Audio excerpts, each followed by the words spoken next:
The Wakandan force field did what it was designed to do for exactly as long as it could, which in the arithmetic of this particular morning was not long enough. At its edges, tens of thousands of outriders pressed against the barrier, like water against a cracking dam, feral and eyeless, grown in laboratories light years from here for no purpose except this. Then, on Captain America's signal, a section of it opened, a precise gap, just enough room, just long enough. The outriders came through, not in formation, not with anything that deserved to be called strategy.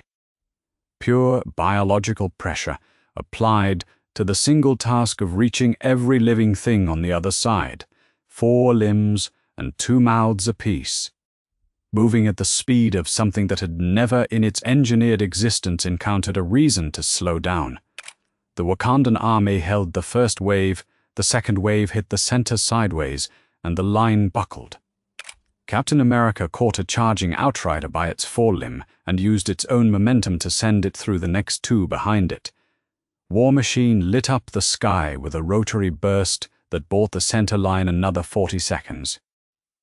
Black Widow moved through the gap behind him with the particular economy of a person who has accepted the math and is simply working the problem. Thor was not here yet. The Hulk was not coming. Across the field, vision was barely upright, the Mind Stone in his forehead flickering like a candle in a wind tunnel.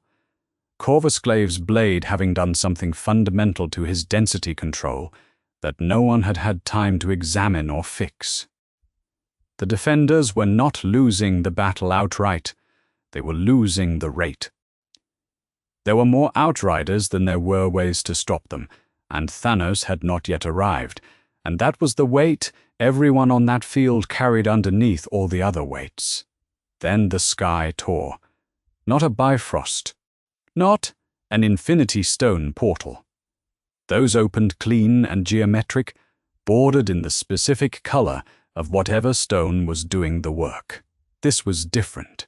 A vertical seam, silent in a way that nothing generating that much light behind it should have been silent, burning white at its edges, lasting 3 seconds before it closed, with no residue and no evidence it had ever been there. Something had come through it. He fell from the breach at terminal velocity and decelerated on his own terms in the last 100 feet. From below, from the angle of the Wakandan soldier, who happened to look up at precisely the right instant, it looked less like a man falling, and more like a man deciding the ground was close enough. Red cape, blue chest, with a crest that blazed under the late afternoon sun. He hit the earth between 2 converging outrider lines, and the impact sent a concussive wave through the soil that soldiers at the tree line felt through the soles of their boots. 100 yards back he stood up. He looked at the battlefield, not the way a person looks when they are trying to orient themselves, the way a person looks when they are reading something complicated and fast. X-ray vision cut through 6 inches of vibranium plate and counted 17 critical casualties behind the Wakandan perimeter. Superhearing isolated every individual fight across 3 miles of chaos and sorted them by urgency in the time it took the nearest outrider to register his presence. He found Vision's heartbeat labored 100 meters behind the front line, the Mind Stone's electromagnetic signature distinct, even to senses calibrated for a different universe. He heard the rate at which the line was failing. In the 4 seconds after landing, he had a more complete picture of this battle than anything on any tactical display in the compound behind the line. Then he moved. The first pass through the outrider wave lasted less than a second at near light speed. He was not moving at full capacity. The battlefield was too complex for that. The Wakandan soldiers too close to the line for him to run at a ceiling that would have sent a pressure wave through their position. So he held himself to something considerably less, which in practical terms meant that from the ground he was still faster than any eye in this universe could reliably track. 200 creatures scattered across a quarter-mile of field, thrown wide or simply overtaken by something their targeting biology had never classified as a threat category. He had not killed any of them. That was a choice. At the speed he had been moving, the difference between lethal and non-lethal was nothing but intent, and his intent had been precise. Heat vision came next, tracing a careful arc that turned the right flank's advancing equipment to slag without touching the outriders carrying it. Freeze breath hit the left surge and collapsed its momentum into a stumbling, scattered tangle. He was already 30 yards past where anything physical should have been by the time the wave recovered enough to look for him. The front line of the Outrider assault on Wakanda had ended in under 10 seconds of real time. The soldiers around him stopped, not from exhaustion, from something that did not have a name in any training they had ever received. Every human being within line of sight had just watched one figure in a red cape do, in 10 seconds, what the combined defending force had been managing for the last 5 minutes, and do it carefully, and do it without killing a single thing. War Machine ran a full sensor sweep and got nothing useful back. No external power source, no armor plating, no energy signature matching any known Infinity Stone, any Chitauri or Outrider technology, any weapon system in the entire database. The suit had a working taxonomy for every kind of enhanced combatant it had encountered in the decade since the Battle of New York. This figure did not appear in any category of that taxonomy. The closest parallel in the system was a theoretical upper bound that had been included in the database as a contingency and had never once been flagged as active. Even that match failed on 11 separate metrics. Black Widow watched from a rise 30 yards behind the line. The figure had just cleared the wave that was about to break the center of their position. Now it was standing in the wreckage of the Outrider front line, checking whether the nearest Wakandan soldier needed help getting back to his feet. "Okay," she said to no one in particular. Black Panther had a word for the Avengers, and a word for Thor, and a word for what Thanos was. He was watching from the Wakandan command position, and he did not have a word for what he had just seen do, carefully, to 400 enemy combatants, what a sustained weapons barrage does to a grid square.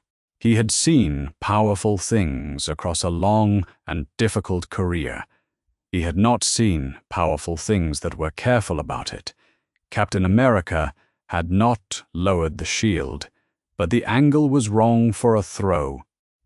His eyes had not moved from the figure in the blue and red since it landed. What his posture communicated to anyone trained to read posture was, "I am watching." What he was doing was the most productive thing available to him in the next 60 seconds, which was watching without deciding.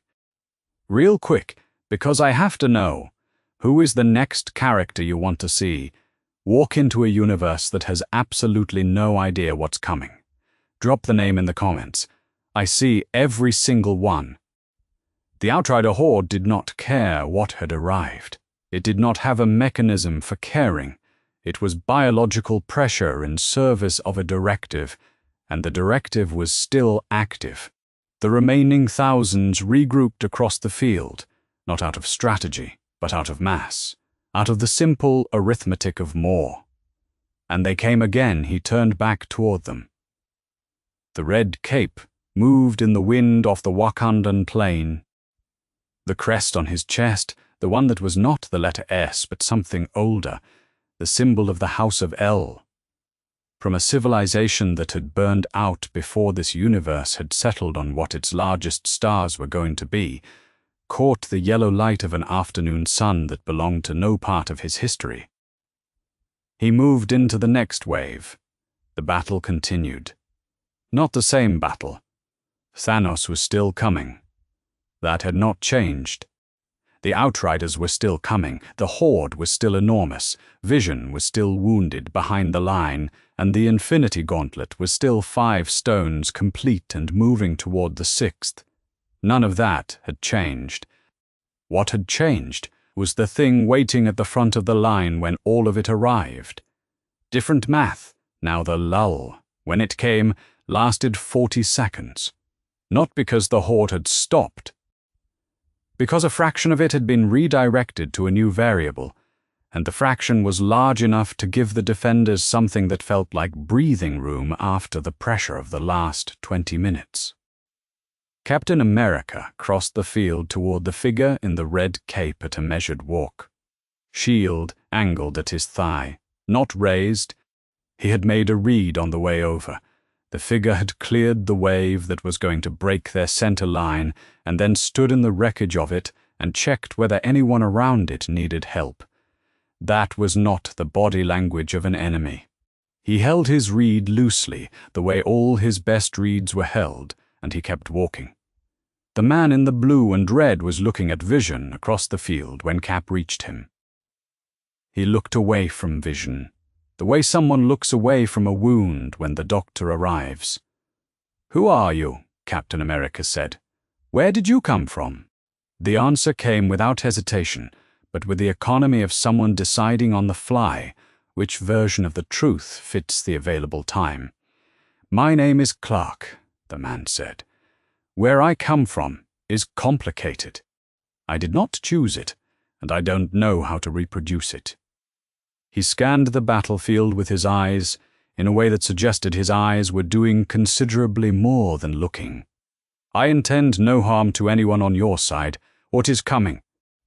Captain America told him, "Not everything. The version you give someone in a lull, alien warlord, a weapon that lets him erase half of all life in the universe.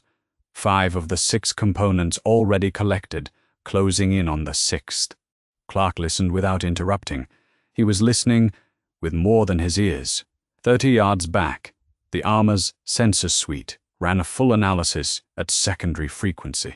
Iron Man's hardware on Rhodes's frame had 14 distinct modalities, and every one of them returned the same anomaly. No enhancement source external to the figure. No radiation, no suit architecture, no cybernetic signature, nothing matching any known Infinity Stone or weapon system in the database.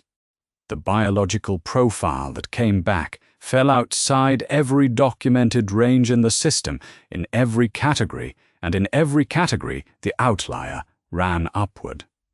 Not marginally. By orders of magnitude, Rhodes sat with that result for 4 seconds. Then he opened Natasha's channel. She had not needed the sensors. She had been reading bodies since before she had a name for what she did, and what she had read in the last 5 minutes was a being that moved the way a natural law moves, rather than the way someone using power moves. No hesitation of management, no compensation for hardware lag or energy cost, just the unself-conscious motion of something for which moving that way was simply what moving looked like. She noted the heat vision, the freeze breath, the non-lethal targeting at a speed where the choice between lethal and non-lethal should have been impossible to make.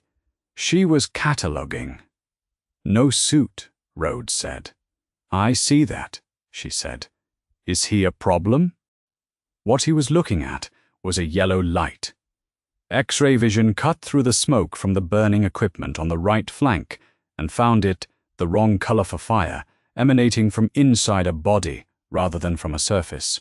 A synthezoid constructed at the margins of human and machine and something that was neither, the Mind Stone, set into his forehead the way a crown jewel is set into a setting that was built around it. The stone's electromagnetic signature was distinct even to senses calibrated for a different universe entirely, and the disruption in its output was visible the way an arrhythmia is visible to someone listening for a heartbeat. Not a failure of the stone's power, but of its connection to the body it inhabited. Something had cut that connection.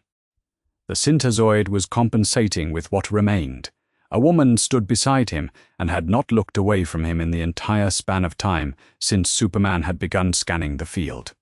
Redcoat, she was not holding him up. She was not touching him at all. She was simply present in the way that someone is present when all the alternatives are worse.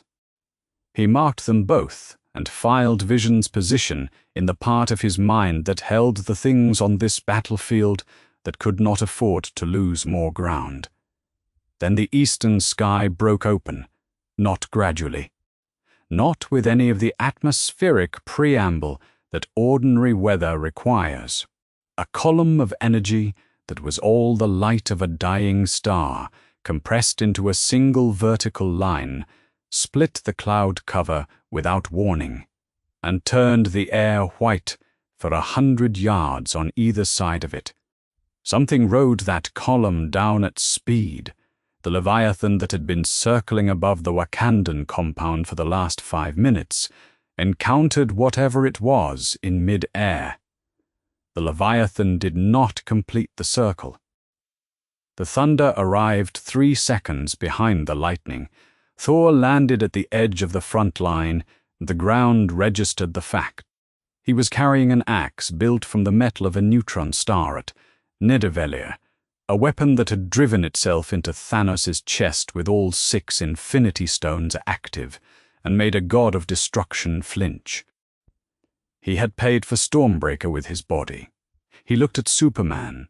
It was the recalibration of someone who had not expected this specific category and was adjusting at speed.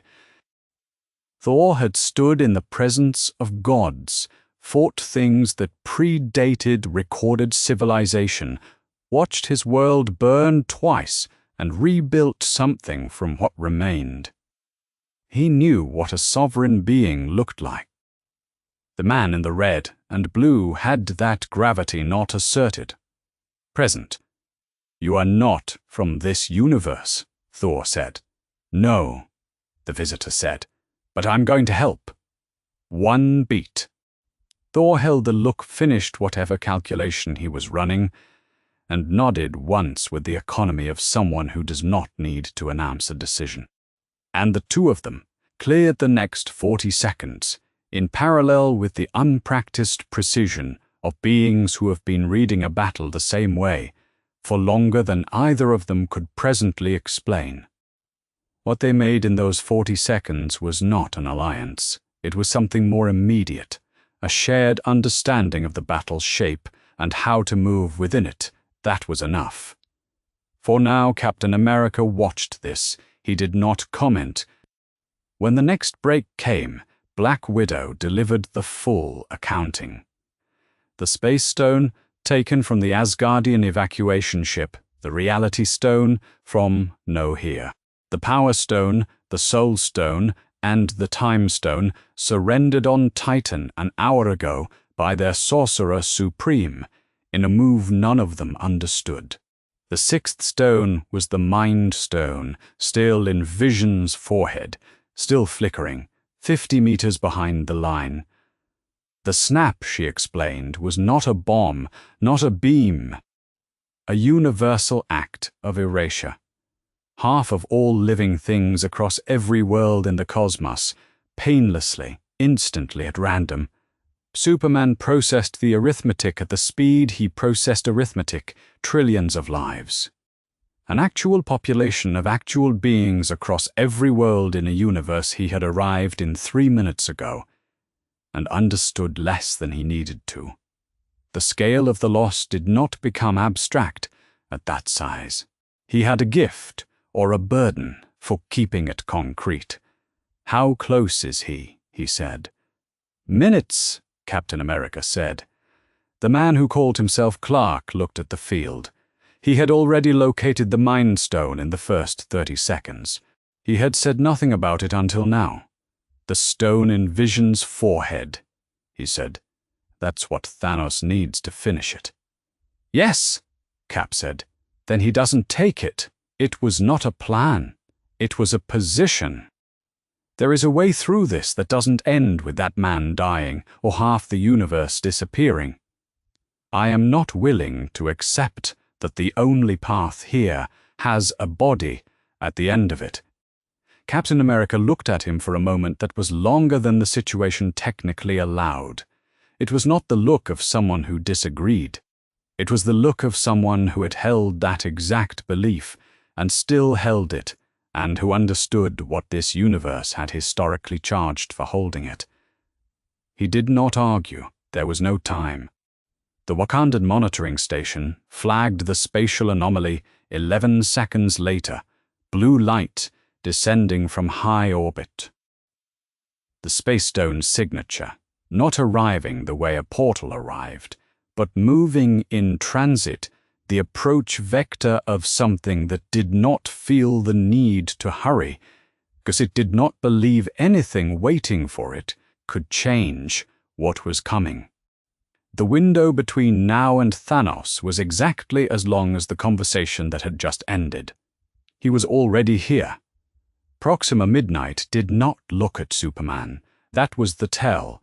She had been on this battlefield for 20 minutes. She had watched the breach open and close. She had watched the figure in the red cape reduce 200 Outriders to a scattering, and then stand in the wreckage and check on the nearest Wakandan soldier.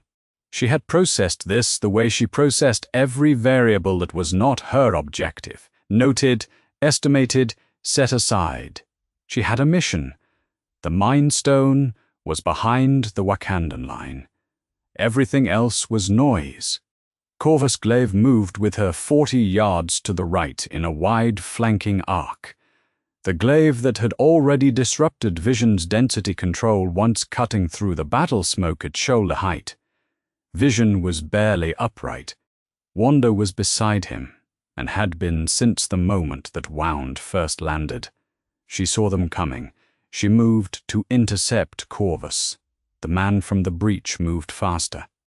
He crossed the distance between his position and Proxima Midnight's trajectory at a speed that the measuring instruments on Rhodes's armor logged as a processing error before correctly revising to instantaneous. One frame she was mid-stride. The next frame there was a figure standing in her path. She had a spear in her hand. She used it. A full-force blow to the chest of someone who was not wearing armor. The spear did not bend. The chest did not give. She held the position for the span of a breath, cataloging what had happened. Nothing had happened. Nothing to him. This was the recalibration she had not allowed herself to make 3 minutes earlier. She was a general of Thanos. She had killed Tier 3 combatants with that spear. She had fought beings that bent starlight and broken them. The energy output at the spear's maximum resonance could level a city block. Charged. Strike, the frequency the weapon was built to channel when winning needed to be conclusive. His hand closed around the shaft above her grip, not grabbing it away from her, just stopping it. The way a door stops when someone on the other side is not opening it. He looked at Corvus Glaive, not at her. Then back. "I'm going to hold this for a moment," he said. "You should stay here." He moved Corvus Glaive's arc mid-swing by gripping the blade section, without concern for what the glaive's edge did to Vision's density control, which was a synthezoid problem and not applicable here, and he held the weapon still. Corvus pulled, nothing moved. The watching heroes registered all of it. The efficiency was what unsettled them more than the power itself would have. A spear that had punctured starship plating stopped by an open hand. A weapon that phased through solid matter held fixed by a grip that had no evident upper limit. This was not power being expended. This was power that did not need to be.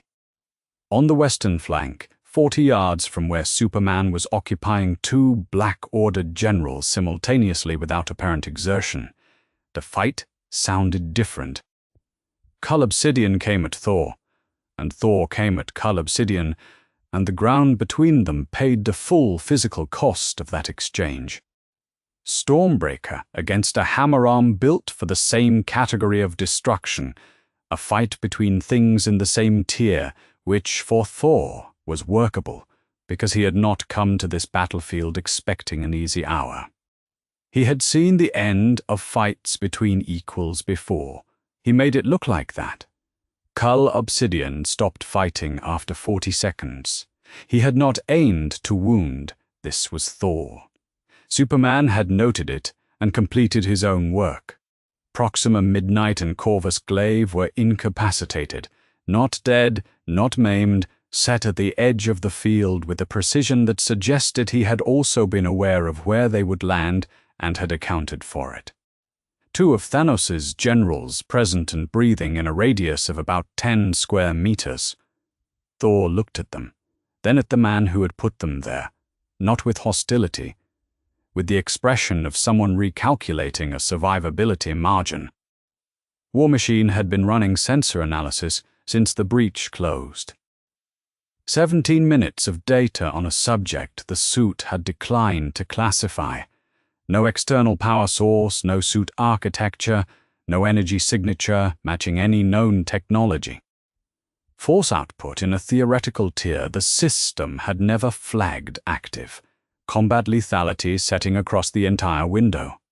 0. He keyed Natasha's channel and sent it. She had reached the same conclusion without sensors. Proxima Midnight was a being she had placed in the category of things she personally could not stop. Proxima Midnight was now on the ground alive with her spear beside her, in a situation she clearly had not previously considered available as an outcome. She updated her model. Black Panther watched from the command position and did not reach for a word. He had a word for every other category of threat he had encountered in this campaign. He did not have one for a being that had just neutralized 2 Black Order generals, who between them had the capacity to hold a Wakandan army at standstill for days without leaving either of them permanently incapacitated. He would need to develop one. Later, the figure in the blue and red was standing over Proxima Midnight and Corvus Glaive, looking at Thor. Thor's expression said, "Why are they still breathing?" He had not spoken it. He had not needed to. The expression delivered the message with precision across 20 yards of open air. The man in the red cape met the look. They're not the problem right now. Thor held it for 3 seconds. His response was not agreement. It was the specific deferral of an experienced combatant who has heard a tactical position he considers insufficiently cautious and has registered that the current moment does not allow for the argument. The Outrider horde had been reduced by 20 minutes of combined defense from tens of thousands to thousands, and by Superman's arrival from thousands to hundreds. It had not stopped. It was not capable of stopping. Whatever Thanos had grown his Outriders to be, the design had not included a retreat response. They came again, and Superman worked through the second pass the way he had worked through the first, methodically, sector by sector, non-lethal where possible, which was almost everywhere. 2 passes at the northern concentration, 1 extended arc through the eastern group. Freeze Breath dropped a reforming surge on the left, 3 minutes of field time. At the end of the 3 minutes, the Outrider assault on Wakanda was, in practical military terms, over. The sudden absence of the horde's noise was so complete and so abrupt that the defending soldiers stopped before their minds registered why. The sound of that many organisms driven by a single biological directive had been the background of the last half hour. Its removal left something that was not quite silence and was not quite peace, but was close enough to both that nobody spoke into it for almost 5 seconds. The field was still. The line was holding. They had won the battle they had been losing. A ring of blue light resolved above the cloud layer. It descended slowly. The space stone in transit moved at a different pace from a portal, not instant, not casual, just deliberate. The movement of something that did not believe what was waiting below it could change the outcome. Thor saw it first. He knew what the space stone's transit signature looked like from the ground. He had a great deal of experience with that specific piece of knowledge. Superman was already looking through 8,000 feet of cloud cover with the casual certainty of someone for whom 8,000 feet of atmosphere is not a meaningful barrier. What was descending was not a Leviathan, not a Black Order reinforcement. The Black Order was neutralized behind him. What was descending had sent the Black Order and the Outriders ahead as advance work, because it had not needed to be present for the preliminary stages. He had spent 30 minutes learning the shape of this threat. He had the picture now, the completed gauntlet, 5 stones, a plan that had never in its execution encountered something it could not account for. It was accounting for him now. His expression changed, not into urgency, into the thing underneath urgency, the settled, quiet resolution of someone who has done the arithmetic and made the decision and is now in the part where the decision gets tested. He did not wait for anyone to name what was coming. He looked at Thor. Thor was already looking back, the jaw set in the particular way it set, when Thor had decided that what was about to happen was going to happen, and that he intended to be part of how it went. 2 things in that universe understood what the blue light meant, and were not afraid of it. Above the Wakandan plain, Thanos descended. He did not descend the way his forces descended. The Outriders had come in mass, in biological pressure, in the arithmetic of overwhelming numbers. The Black Order had come with purpose and the ferocity of generals who had never lost a campaign. Thanos came the way a conclusion arrives, without hurry, without announcement, in the expectation that the situation on the ground had been adequately prepared by the work that preceded it. The blue light of the space stone resolved above the cloud break. He stepped through his own portal at 3,000 feet and descended on a column of power that was not quite flight and not quite gravity, and was the product of having 5 fundamental forces of the universe mounted on his left hand. The infinity gauntlet caught the afternoon sun as he came through the clouds. Space, reality, power, soul, time. 5 geometric points of light across the 5 stones, already seated, each one a singularity that had predated the matter it was now embedded in. He landed in the middle of the Wakandan plain and produced no concussive impact. The 5 stones did not waste energy. He was simply here. He took a single slow scan of the field. The Outrider horde was not defeated in the way armies are defeated. It had been processed. Tens of thousands reduced to scattered individuals across the surrounding terrain. No formation remaining, the force he had sent exhausted in any operational sense.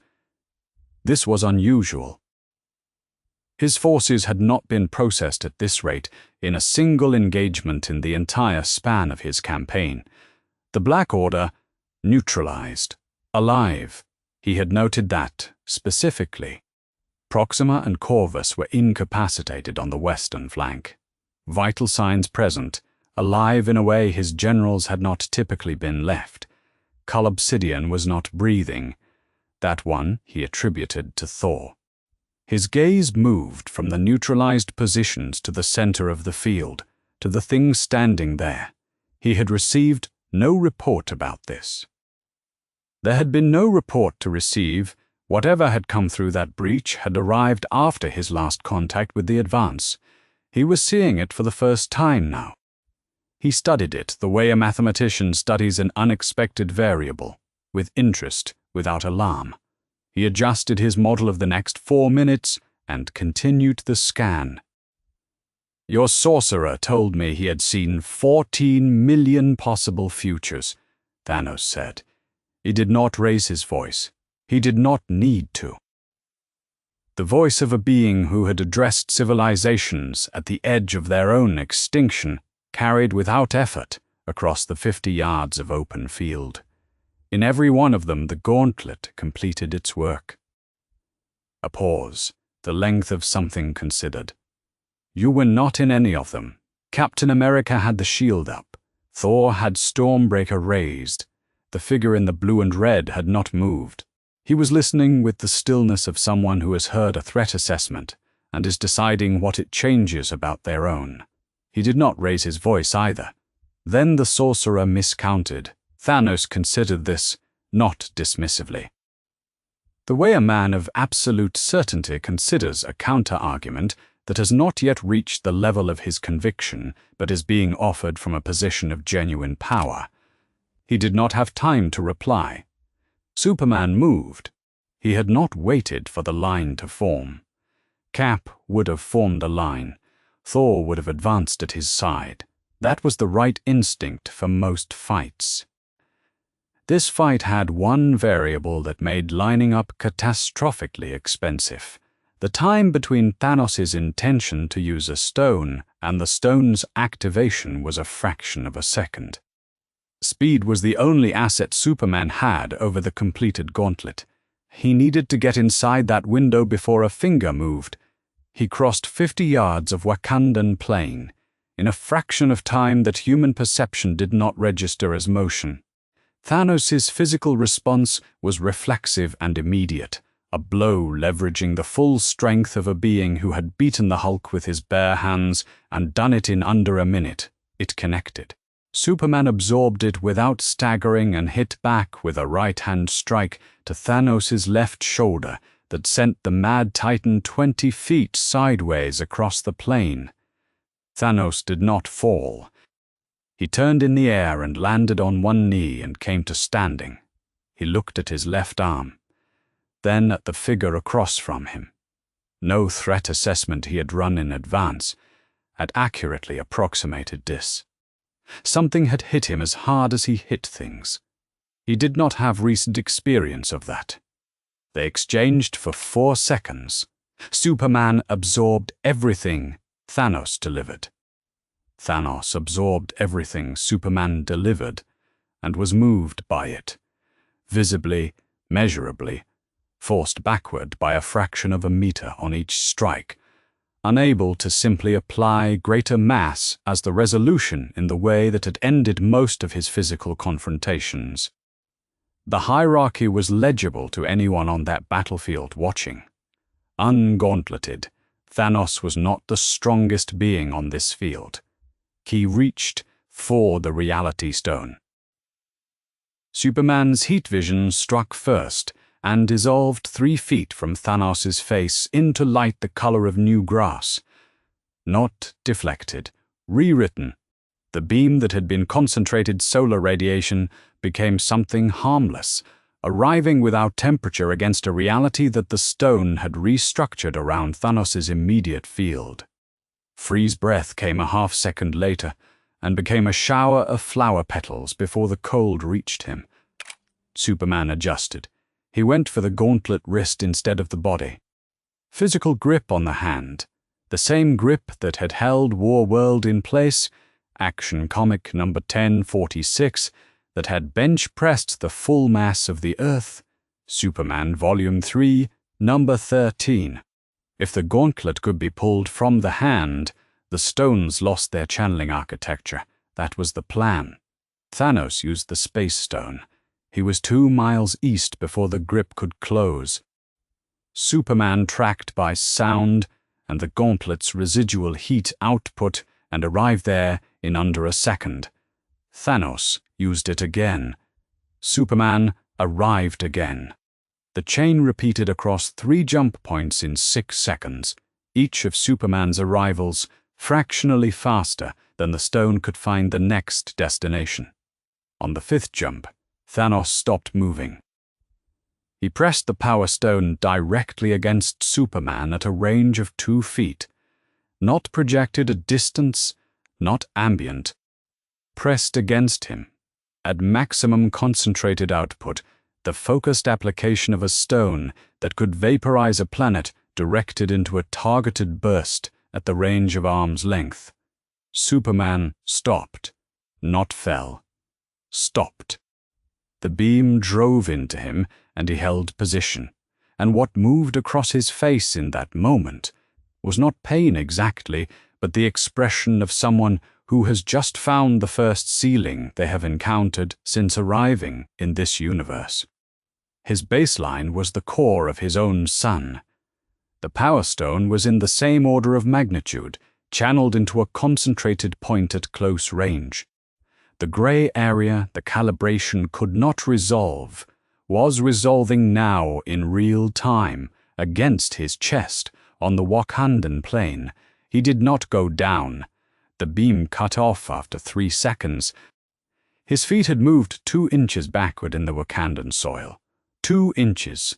That was the entire distance. Thanos looked at the stone, at Superman, at the stone. He made a decision. The fight with the visitor from the breach was secondary to his objective. It had always been secondary. He was efficient. The Mind Stone was not at this edge of the teleportation chain. The Mind Stone was in the forehead of the wounded Synthezoid 50 meters behind the Wakandan line, where it had been since the Black Order's initial assault put Corvus Glaive's weapon. Every fight he had engaged in since landing was navigation. He was done navigating through this particular obstacle. The Space Stone opened a portal to Superman's left and behind him, not away but around, opening directly into the Wakandan position at Vision's location. Superman turned. Vision was 40 meters back. Wanda was at his side. The Mind Stone was still dimly pulsing in a system that had been compromised and not recovered. Captain America was already sprinting. Thor was already moving, Stormbreaker in motion. Wanda's hands had gone red at the edges with the light she reached for, when everything else was insufficient. Superman was already faster than all of them. The race had begun. The only thing the next 30 seconds would settle was whether speed was enough when the thing you were racing could rewrite the ground you were running on. The portal edge had no physical surface to grip. That was the first problem. The Space Stone's aperture was a restructuring of spatial geometry, a shortcut between 2 points, rather than a hole through matter. And Superman had never grabbed a restructured spatial geometry before. He had grabbed planetary masses. He had not previously attempted to grip the edge of a theoretical construct that existed only because a stone with the architecture of the universe in its lattice had decided it should. Because there were 5 seconds before Vision would have no defenders at all, and 5 seconds was the only resource the next 30 minutes had to offer. His hands closed on the portal's boundary at its outermost rim. What he felt was not matter, but pressure differential. The sensation of 2 different spatial addresses forced into adjacency. The seam between here and where the portal was going. He held it with the grip he used to hold tectonic plates still, calibrated in the range of planetary mass resistance, and the portal did not collapse and did not advance. It held in place, furious with contained energy, for 4 seconds. Enough for Wanda to pull Vision away from where the aperture was aimed, enough for the line to reform around them. The portal failed on the 5th second. Vision was still breathing. For now, Captain America reached Vision's position in the reshaped line and assessed in 3 seconds what he assessed: a Mind Stone in the forehead of a Synthezoid who could not use it and could not protect it. One tool available that could remove the threat of the stone being taken. He had made this call before, Wanda, he said. It has to be now. She understood. She had understood for longer than this battle. She had been holding the decision in place for weeks, since Vision told her what he was asking her to do. Her hands came up. The red light gathered at her fingertips with the particular quality of chaos magic finding its purpose. Superman stepped between Wanda and Vision. Not at speed, he walked it. 3 steps, He stood with his back to her, and his face toward the man lying against the Wakandan earth, with a yellow stone flickering in his forehead. "There has to be another way," he said. Captain America's voice behind him was steady, not cold, steady in the specific way of a man who has already paid the cost of his beliefs enough times to know what they're worth. "We've run out of another way. This is what we have. You've run out of time to find one," Superman said. "That's different." Wanda did not lower her hands. No one moved. 2 seconds of held wait, then Vision spoke. Quietly, with the precision he brought to everything, the voice of someone who had been sitting with this answer long enough to know it from every side. "She should do this. I have been asking her to do this. That choice is made." He looked at the figure standing between him and Wanda's light. "But you seem to have another question." Superman looked at him. "Do you want to die?" A pause. Not hesitation, consideration, the kind of pause that respects the question rather than deflecting it. "I want it to mean something." His voice had the weight of someone who has chosen words, because they are accurate, and for no other reason. "But if there is a way to make it unnecessary in the next 30 seconds, I would very much prefer that." Superman held the look for a moment. The cost of that preference sat between them and was acknowledged by both. He turned back to Thanos. The 30 seconds he needed to buy required Thanos to spend his gauntlet on something other than reaching Vision. He had no path to victory in 30 seconds. He was not trying for one. He was trying for 30 seconds of Thanos engaged with a problem that was not named Vision.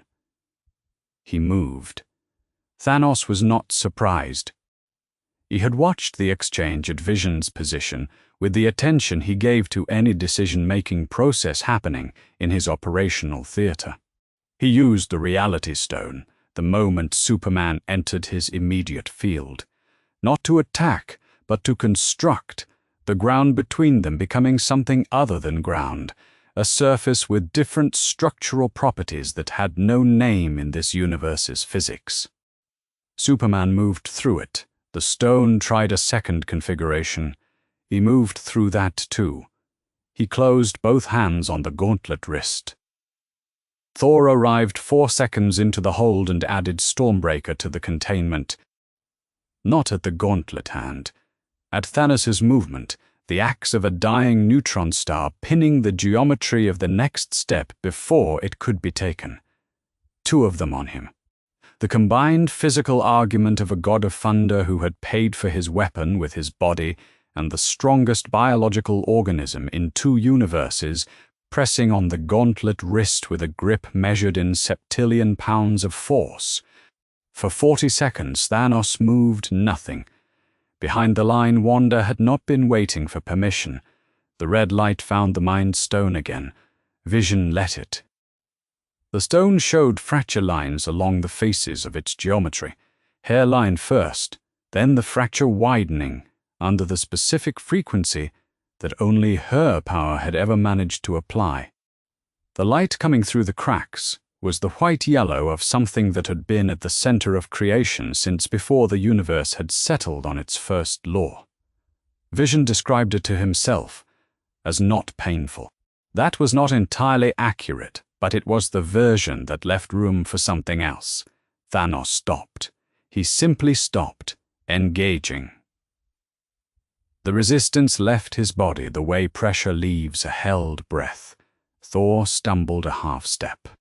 Superman felt the gauntlet wrist go still in his grip, not resisting, not moving, a weight without tension. He raised his right hand. The time stone blazed green. 10 seconds rewound. Not the battle. Not the whole field. Precisely, and only 10 seconds. The Mind Stone's fractures sealed themselves. The light in Wanda's hands collapsed backward into the moment before it had been built. Vision found himself mid-sentence in something he had been saying to Wanda, in the position his body had occupied 10 seconds earlier. Superman's hands were not where they needed to be. That was the geometry of 10 rewound seconds. In the position 10 seconds ago, his hands were not on the gauntlet wrist. They were on the ground of the approach, arriving not yet closed. That was where time put them when time was corrected. Thanos reached past Captain America, past Wanda, who had had 10 seconds taken from her hands, past the gap between where Superman's grip had been and where it now was. He took the Mind Stone from Vision's skull with his right hand, not with cruelty, not with theater. With the same certainty he brought to everything, a man collecting the last piece of a work that had been decades in its completion, confirming what he had always known would arrive. Vision dropped. Wanda caught him before he reached the ground. She held him there with hands that had almost done what needed doing and had been given 10 seconds back, only so that they could be left with nothing. The Mind Stone seated itself into the 6th mounting of the Infinity Gauntlet. Not the blue of the Space Stone, or the red of Reality, or the orange of the Soul Stone. All 6 frequencies at once, in proportions that no human instrument had calibrated for, because no instrument in this universe had ever needed to measure the light of effective omnipotence. Thanos looked at his left hand. At the completed work, he lifted it. He had not yet closed his fist. 40 meters away, Superman was already moving. His feet had found the ground, and his legs were carrying him toward the raised hand at the only speed he could bring to a race between a fist closing and a grip intercepting it. Behind him, the Wakandan field held the full remainder of the defending force: Thor, Captain America, Black Widow, War Machine, Black Panther, every soldier still standing from a battle they had fought at the edge of what they had. All of it was watching the distance between one hand and another. The space between now and the snap of 5 fingers was the length of everything the next chapter would decide. He did not move. 6 Infinity Stones, seated in a gauntlet that had just crossed the threshold into effective omnipotence over this reality, and the being who held it was standing still. Not because the completion cost him something. Not because he needed a moment to gather himself, because he did not need to hurry. The snap was available whenever he chose to make it available. Thanos had been patient for decades.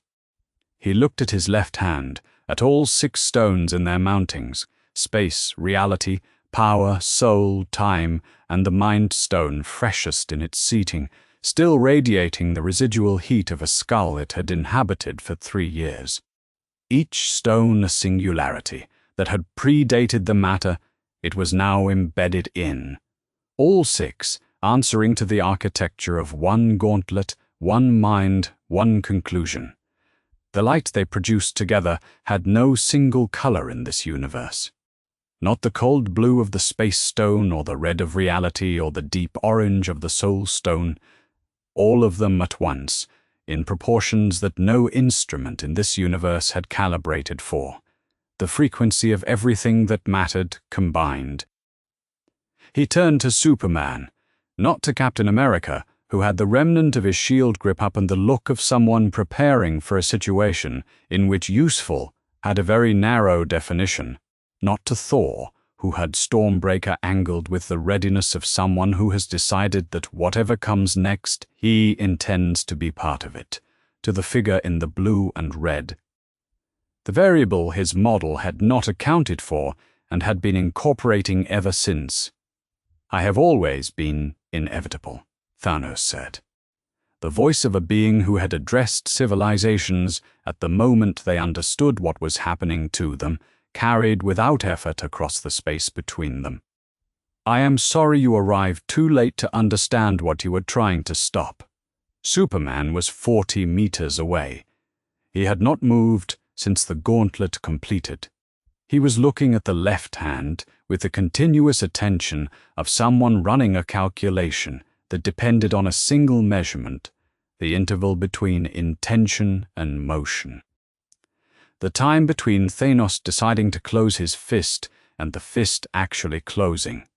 "You haven't snapped yet," he said. Thanos looked at him. "No," he said, "I haven't." The pause between those words and what came next lasted 3 seconds. It felt like a different unit of measurement entirely, not a threat. Something that operated at a different angle than a threat. Something almost like acknowledgement. The patient certainty of a being who has been right before, meeting something that has at least earned the courtesy of being heard before it is ended. That acknowledgement was more unsettling to everyone watching than aggression would have been. Aggression could be aimed at. This had no angle to engage with. Captain America moved. And in moving, he gave the field permission to move with him. The full remaining force on the Wakanda plain came at Thanos in a single coordinated drive that was not a plan, but was the thing the Avengers did when plans were no longer available. They moved anyway. They found the utility in motion. Black Widow on the ground, War Machine cutting the approach from the air, Black Panther from the right flank, Falcon from above, Thor already in motion before the decision was shared. Thanos used 3 stones in 2 seconds. The Reality Stone first. Captain America's shield, vibranium alloy, indestructible under every condition this universe had previously produced, turned to glass between 2 steps, not shattered. Mid-swing, the arc of it continuing, arriving at its target as something that broke on contact with the problem it was supposed to solve. Cap took the momentum through his arm and kept moving because that was what he did. The Space Stone, second. The advancing lines found themselves running toward themselves. Not reflections. Spatial reorganization. The stone having rearranged the immediate geometry so that each charge arrived at a mirror of its own formation. Black Widow pulled up. War Machine's targeting array registered 5 simultaneous error flags before the suite could find a new baseline. The Power Stone third. Not targeted. Radial. A pulse of the stone operating in expansion mode. The kind of output that had vaporized planets confined to a localized field.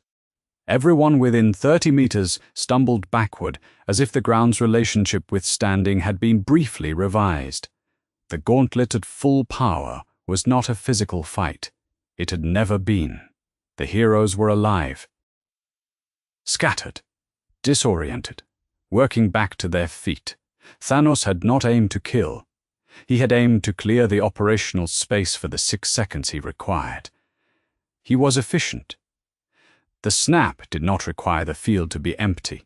It required his fist to close once uninterrupted. The figure in the blue and red had not stumbled. He was still in Thanos' direct line. The Reality Stone had been attempting to work on his physical form throughout. Attempting and finding his biology required more energy to restructure than anything else on the field. Matter was straightforward to rewrite. The Kryptonian cells under a yellow sun were matter in a technical sense, but matter that had been spending the last hour converting stellar radiation into something the stone's rewriting function did not have a clean template for. The stone was not failing. It was spending more to accomplish less. His will had not broken. He could not pull the gauntlet from the hand.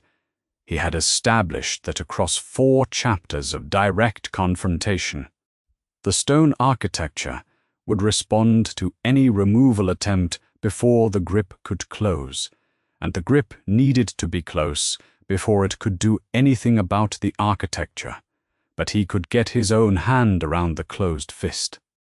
He could be there in the fraction of a second between intention and completion. He began moving, 40 meters, near light speed, a fraction of time that had no comfortable word for its duration. Thor threw Stormbreaker. He had not aimed for the hand.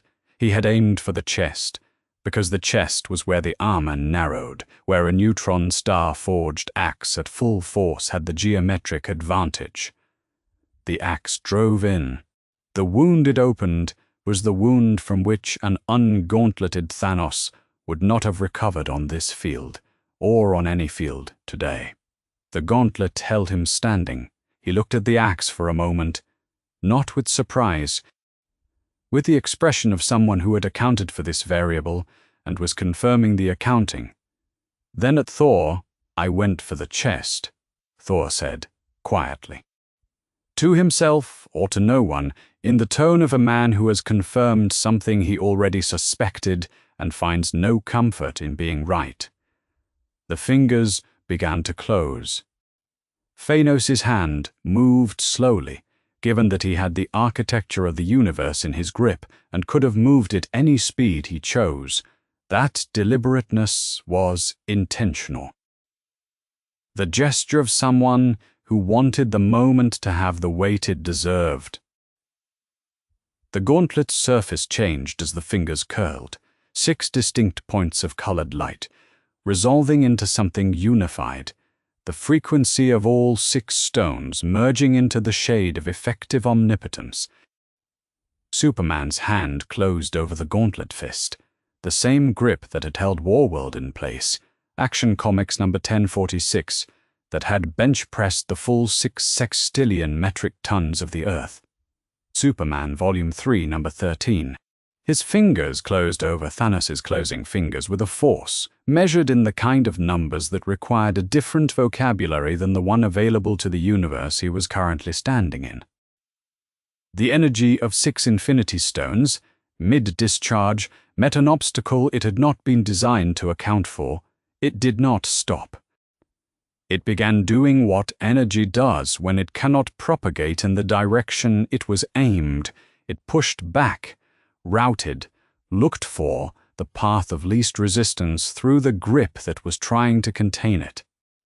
The light of all 6 stones together lit the Wakandan plain white. It lit the clouds above the plain.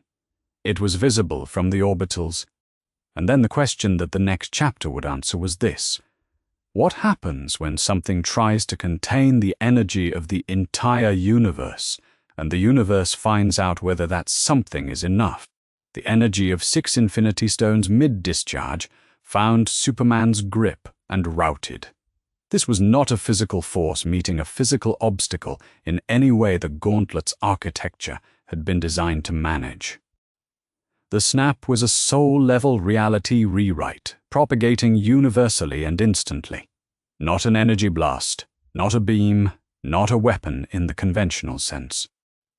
It was the universe's fundamental arithmetic being revised by the only instrument in existence that had the authority to revise it. What it was not designed to do was propagate through a grip measured in septillion pounds of force, applied by a living being it had no calculation for. It routed.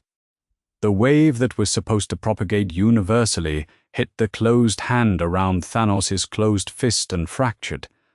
The universal transmission became something partial.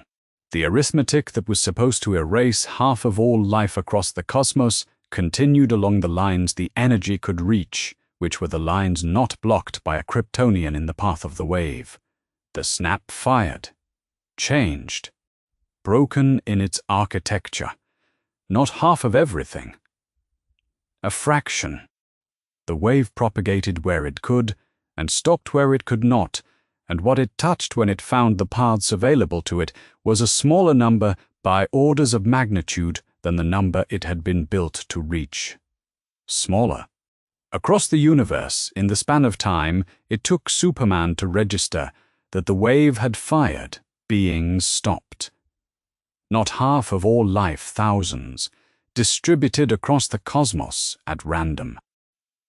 Painlessly, as the design specified, the snap was not cruel in its selection, only in its scale.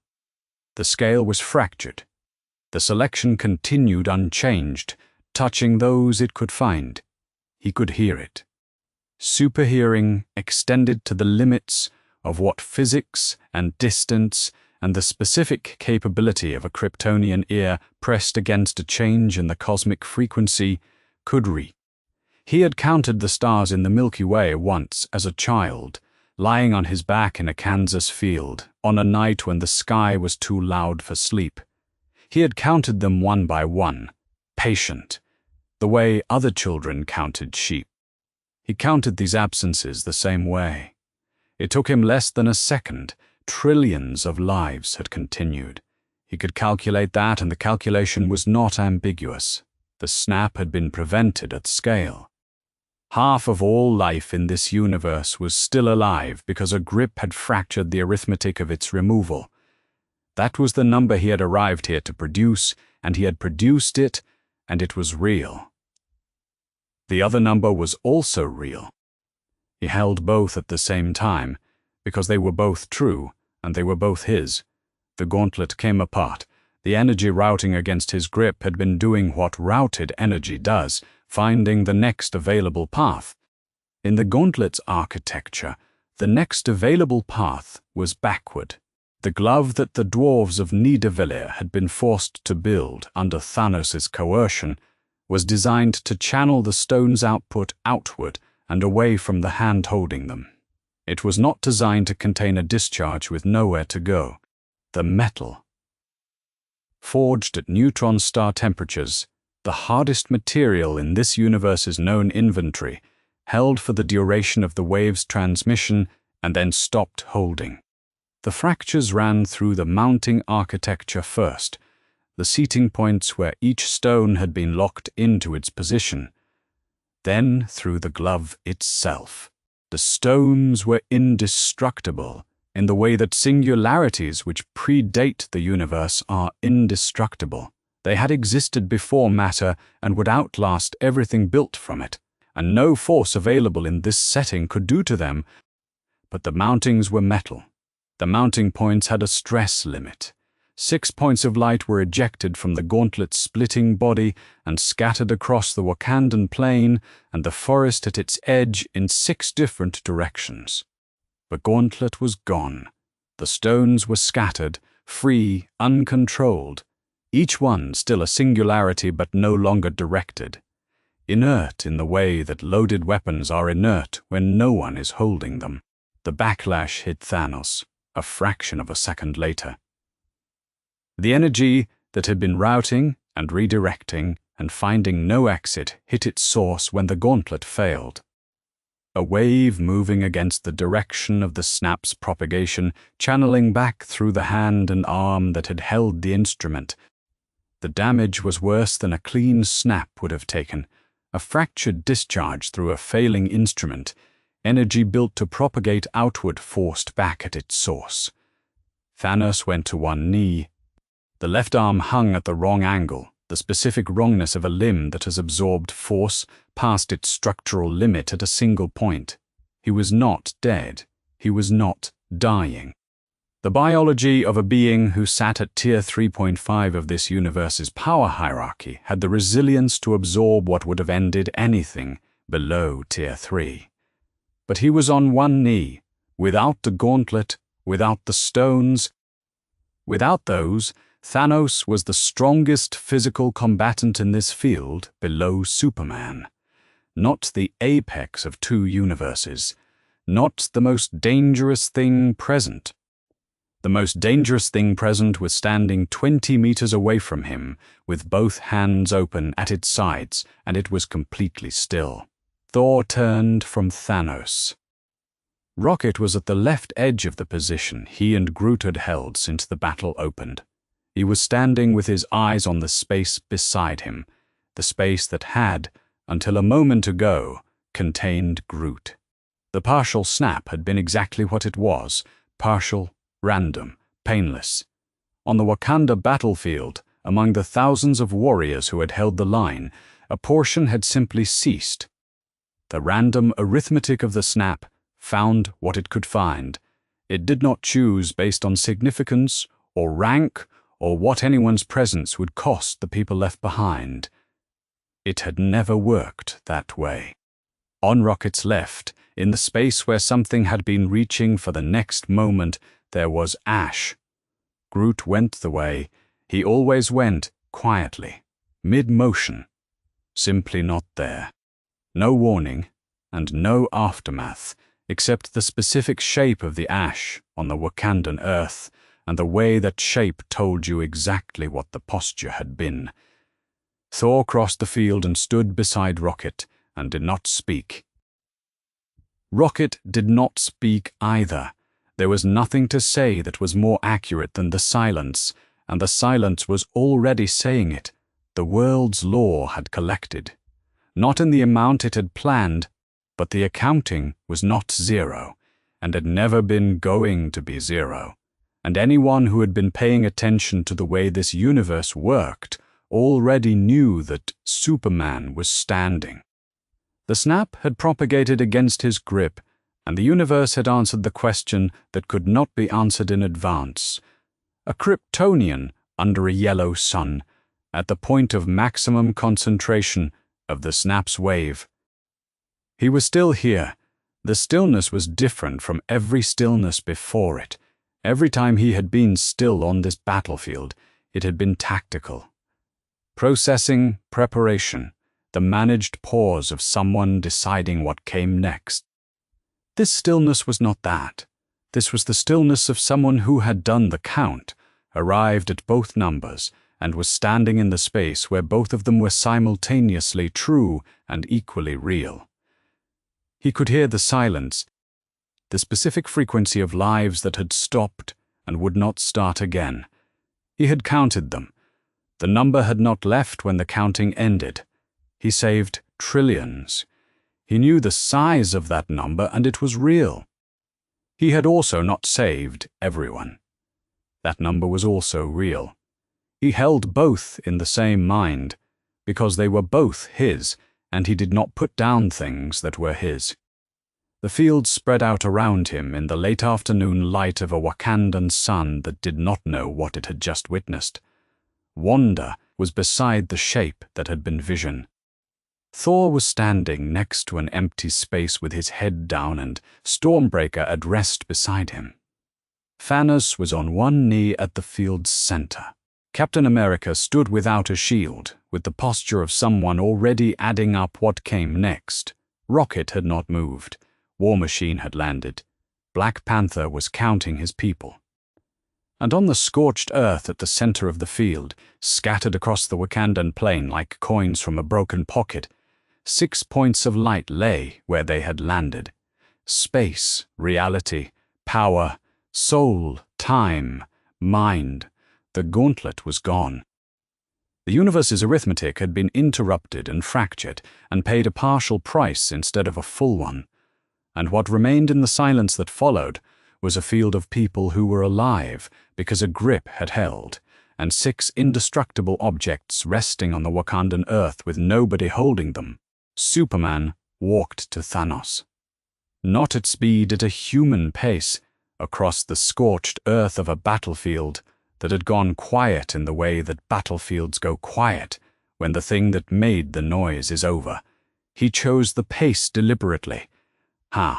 The choice of how fast to move was always conscious, and the choice here was walking speed, the pace of someone who intends to have a conversation.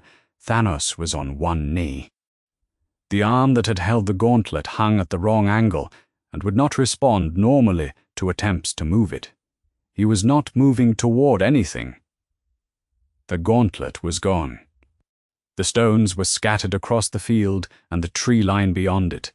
Whatever omnipotence he had held for the span of one transmission had been taken from him by the failure of the instrument and the backlash of a routed wave.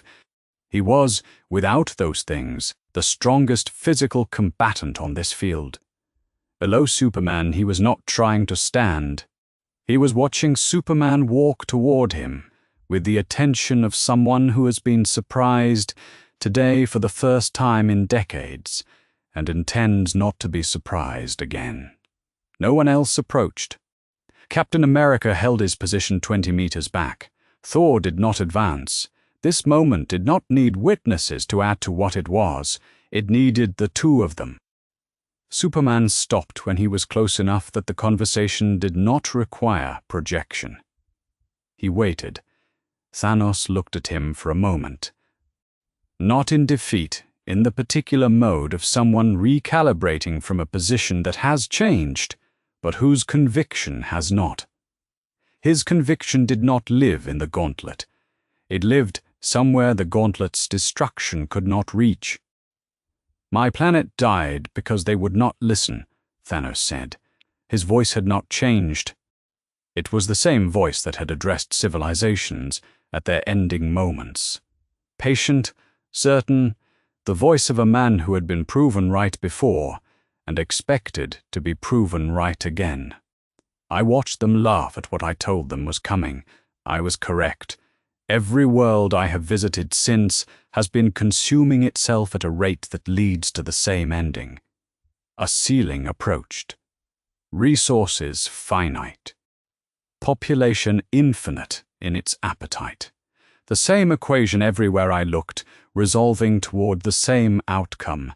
He looked at the Wakandan plain, at the aftermath of the battle that had just ended. "You have saved trillions today. In 100 years, in 1,000, the abundance you protected will reach its ceiling, and they will tear each other apart for what remains. I have not been trying to end life. I have been trying to preserve it. The mercy of a quick, random, painless culling against the mercy of watching a civilization eat itself to nothing. You protected the greater number. You have guaranteed the greater suffering." Superman had listened without interrupting. He had learned a long time ago that the full weight of an argument cannot be addressed unless the argument is allowed to reach its full weight first. He had let Thanos arrive at the end of his case. He did not counter the logic. That was not the answer.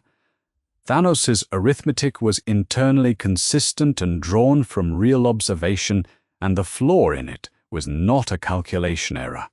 The flaw was a question that had been asked before the arithmetic started and had been answered wrong. "You looked at a problem," Superman said, "and decided the only solution was to kill half of everything." Thanos did not reply. He was listening. "You had the power to do anything.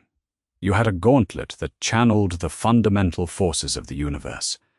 You could have created resources, doubled what existed, changed how civilizations consume. You had the power to remake the equation, and you chose to solve it with a body count instead." "I tried," Thanos said.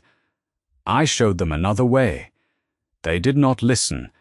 So you stopped trying and started killing." Superman's voice was level, not angry, clear. The clarity of someone stating something they have thought through completely. That's not mercy. That's giving up and calling it a plan. Something moved in Thanos' expression, not anger either. The recognition of an argument that had been attempted before in various forms by beings who had not survived the attempt or had not understood what they were arguing against. He filed this one differently. "You have been in this universe for hours," he said. "I have watched it for decades." "Then you know more than I do about its history," Superman said, "and less than I do about what's possible." The field was very quiet. A long moment passed between those words and what came after them. Not because either of them was at a loss. Because both of them were arriving at the center of what the conversation was actually about. The center deserved a moment before someone stepped into it. Thanos spoke first, naive enough to let the universe burn. "No," Superman said, "willing to keep looking for a better answer, even when you tell me there isn't one." He let that land. That is what hope is. Not the certainty of a good outcome, the refusal to stop looking for one. Thanos was quiet. This was the first time in his adult life that he had encountered a counter he could not immediately dismantle. Not because Superman was right by Thanos' arithmetic.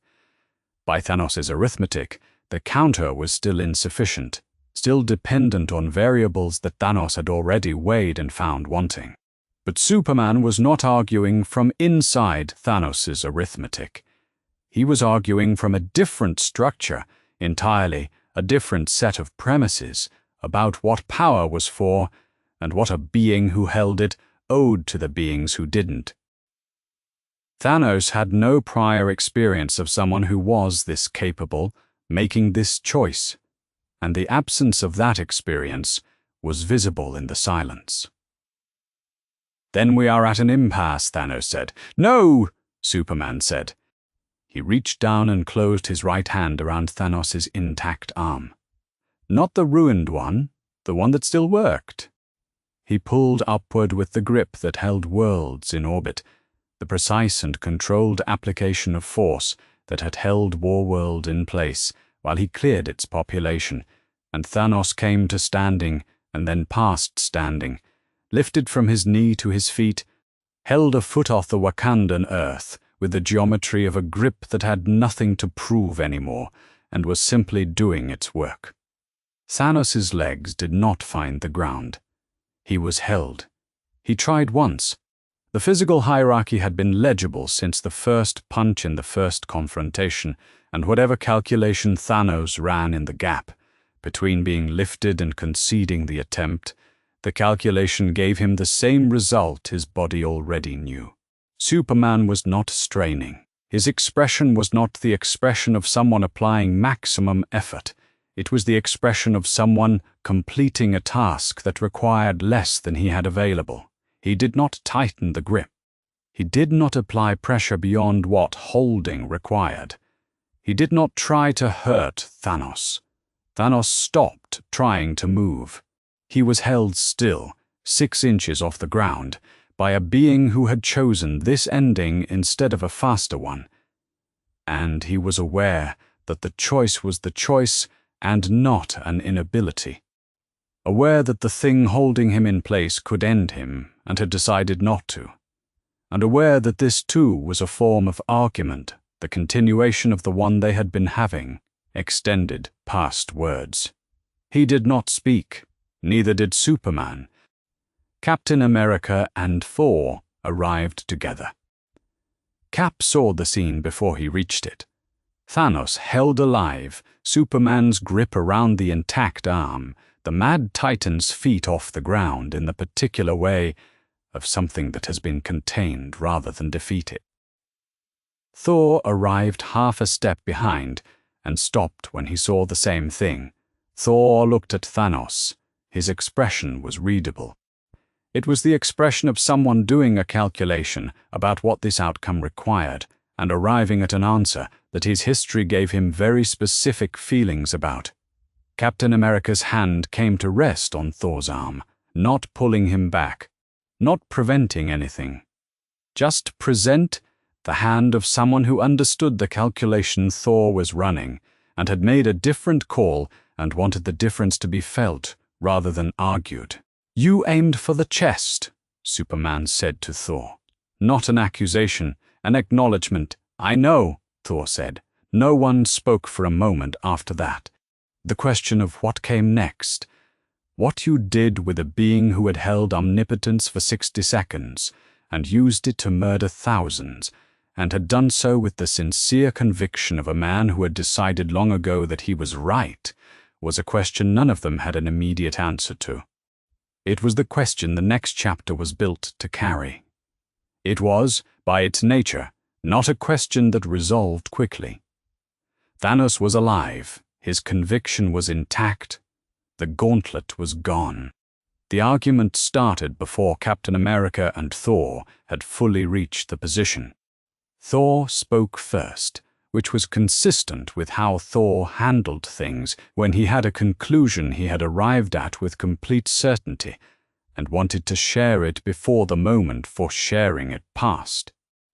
He was looking at Thanos, still held 6 inches off the Wakandan earth in Superman's grip, alive, arm ruined, conviction intact in a way that a broken arm had no mechanism for affecting. "He has the capacity and the will to rebuild," Thor said. "Every facility he has used to stage this campaign, every structure of supply and recruitment and manufacture exists somewhere in this universe or can be reconstructed. Every year he lives is a year with that possibility in it. "We don't become that," Captain America said. "Not even for him." Thor turned to look at Cap. The look had a specific quality. Not anger, not dismissal, but the weight of someone who has paid the tuition on this argument personally and is not delivering it from theory. "That principle has a cost, Rogers. I know it well. A beat. I tried to spare my brother. He spent what felt, by the end, like several thousand years repaying that mercy, in ways that reached into this century and have not finished reaching." He looked back at Thanos. "I am not speaking from hypothesis. Captain America did not have an easy counter to that. He didn't try for one. He stood in the weight of it and held his position anyway. Superman had not looked away from Thanos during any of this. He had been listening with the specific attention of someone who has heard both sides of this argument more times than they can count in a different universe and knows exactly where it goes. "I've heard this argument," he said. "In my world, I have it every time someone decides the cleanest solution to a threat is to end the threat permanently." His grip on Thanos' arm did not change. Not tighter, not looser.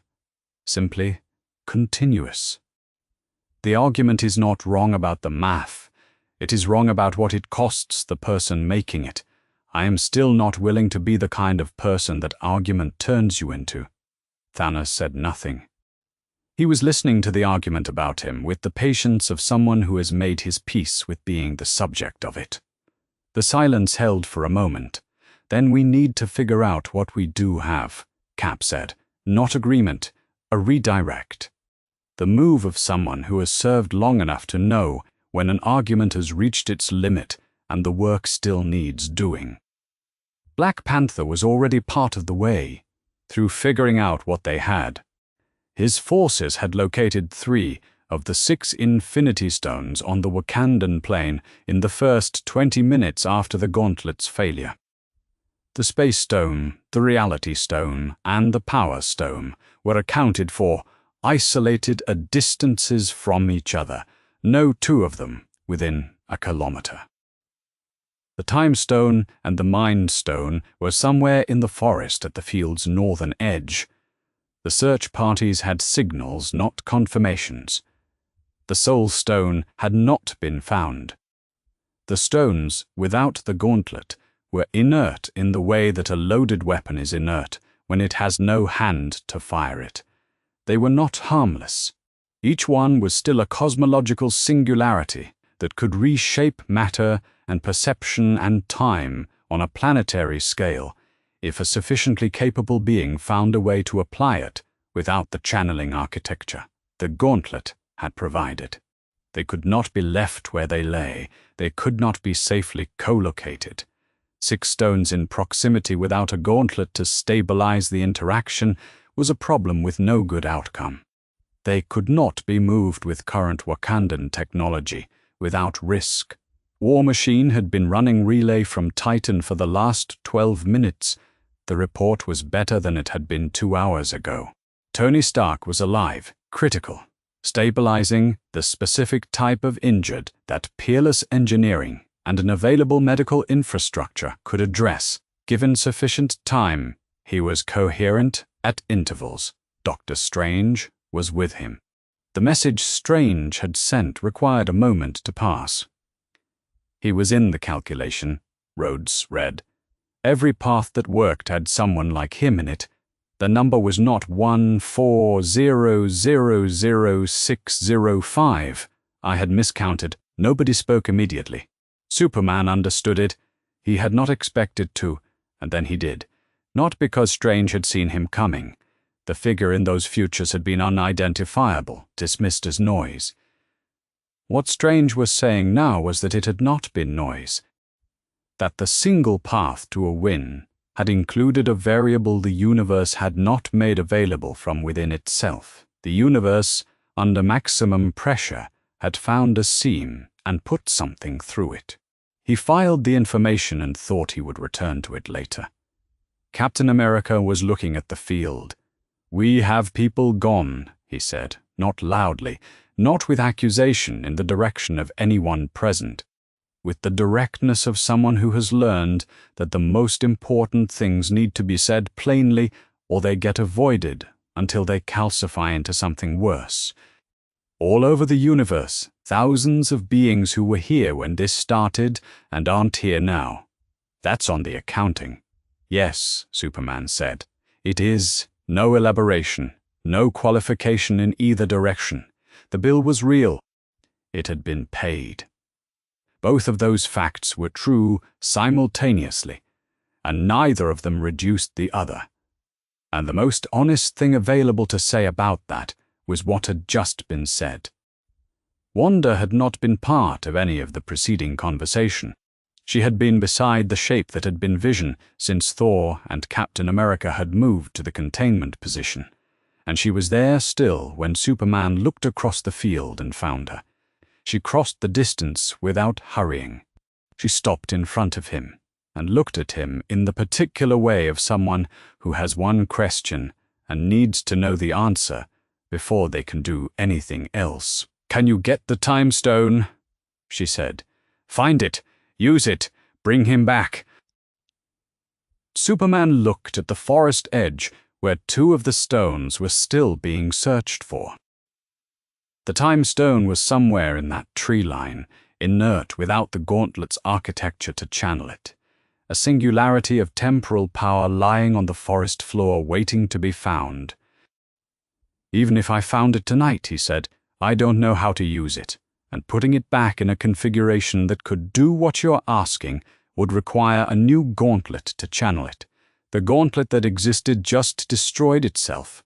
He did not tell her the rest, about branched timelines, about the specific mechanics of reversing a death in a universe he had been in for 6 hours, and whose rules about causality he did not fully understand. He had enough certainty about his own ignorance to know that the rest of the answer was above his current knowledge of this universe's architecture. What he said instead was, "I'm not finished trying. I don't have an answer for you right now. Those are both true." She looked at him for a moment, then she turned and went back to Vision. The practical solution for Thanos was imperfect, in the way that practical solutions to extraordinary problems are usually imperfect, which was to say, it was a solution that would work for now and require revisiting. Thor and Captain America would maintain physical restraint. Thanos was catastrophically weakened. The backlash of a fractured snap through a failing instrument had done what clean snap discharge had done to him in canonical confrontations, and then some without the gauntlet, without the stones. The Tier 3.5 combatant who remained was still the strongest physical being on this field below Superman, but he was also a being on one knee with a ruined arm, whose immediate options for reverting the situation were severely constrained. For now, that was enough. For now was all they had. "When Tony is well enough to move," Superman said, "we need his mind on this. There is no permanent containment of something like Thanos that doesn't require building something engineered for the purpose." Captain America looked at him. "Welcome to our lives," he said. It was not quite humor. It was not quite resignation. It was the specific tone of someone who has been improvising adequate solutions to inadequate problems for years and has made peace with the fact that this is what the work looks like. Superman accepted the tone as the reasonable response it was. Around them, on a field that had been a battle 2 hours ago and was now an aftermath, the survivors of the afternoon were doing what survivors do, taking stock, accounting for the living, beginning the slow work of deciding what came next. He walked to the edge of the field and stopped and listened, not for threats. The threat had been contained. What he was listening for was the shape of what had changed, the difference between the universe's frequency this morning and its frequency now measured across the specific instrument of a Kryptonian ear, at full range in the quiet minutes after a battle ends. It took 2 minutes. He stood at the field's eastern boundary, where the grass gave way to the tree line, and the tree line gave way to the African sky, and he listened. Distress signals from 3-star systems, the kind that broadcast on frequencies that carry across light years. The deep spectrum calls that civilizations develop for their worst moments and spend generations hoping they will never need. He heard 3 sets of them. Different encoding, different languages, the same shape of emergency. Rescue teams organizing on a dozen worlds. The mechanical sound of coordination, of beings assigning themselves to the problem of finding the missing ones and deciding what the missing ones should come home to. He heard 12 distinct organizational frequencies and the species-specific vocal patterns that went with each. And then, underneath all of that, the specific silence of people who have waited long enough to understand that the silence is the answer. He had heard this before. In his universe, in the cities and farmhouses where the people he had been too late to reach were leaving a gap behind them. He recognized it across the scale of a cosmos, the way you recognize a sound that has followed you. He stood in it for a moment, then he ran the numbers. He had saved trillions. He could calculate that precisely. And he did. Ha! The snap's fractured wave had propagated where it could and stopped where his grip had stopped it. And the difference between what propagated and what the full snap would have propagated was a number that required a vocabulary he did not have in any language he spoke. Trillions. Across species, across planets, across a universe that had come within a closed fist of losing half of everything. He also calculated what was lost. The snap had taken thousands across the cosmos. The number was small compared to the first number. He held both numbers in the same mind and understood that the comparison was not a comfort. The smaller number was still a count of people who had been here and were not here now, and the comparison did not speak to them or to the ones who were looking at their silences. His hands were still at his sides, consciously still, the way a person holds their hands when they need them to not carry what they are carrying. The world's law had been real. He had found this out in the way you find things out when they are true rather than theoretical. He had reduced the bill. The bill had still been presented and paid in the currency the universe denominated it in, which was lives, and the universe did not negotiate the rate. He found Wanda where he expected her. She had not moved from Vision's side since Thor and Captain America had taken the containment position. She was sitting on the Wakandan earth beside the shape that had been Vision, not crying, not speaking, in the specific stillness of someone who has already processed more loss than should reasonably be asked of a person and has run out of the reserves that would let them process the next one properly. She was simply present. That was all she had left. Superman sat near her, not close. At the distance that felt like company without intrusion, far enough that she could ignore him if ignoring him was what she needed, and close enough that she would know she did not have to. He did not offer solutions. He had already spent one chapter not having a solution for her, and they both knew it. After a while he said, "I'm sorry I didn't find another way fast enough." Wanda looked at the shape beside her. She did not look at Superman. "I know," she said. "He didn't blame you. He was the one who asked you to try. That doesn't make it—" "No," she said. "It doesn't. The conversation held in that space, the grief was not resolved by any of it. It was not the kind of grief that resolutions could address. It was the kind that sits in the body like a stone that has been placed there, and that you learn to move around without disturbing it, over years if you get years." Superman knew what that weight felt like from the inside. He knew it well enough to not say anything else.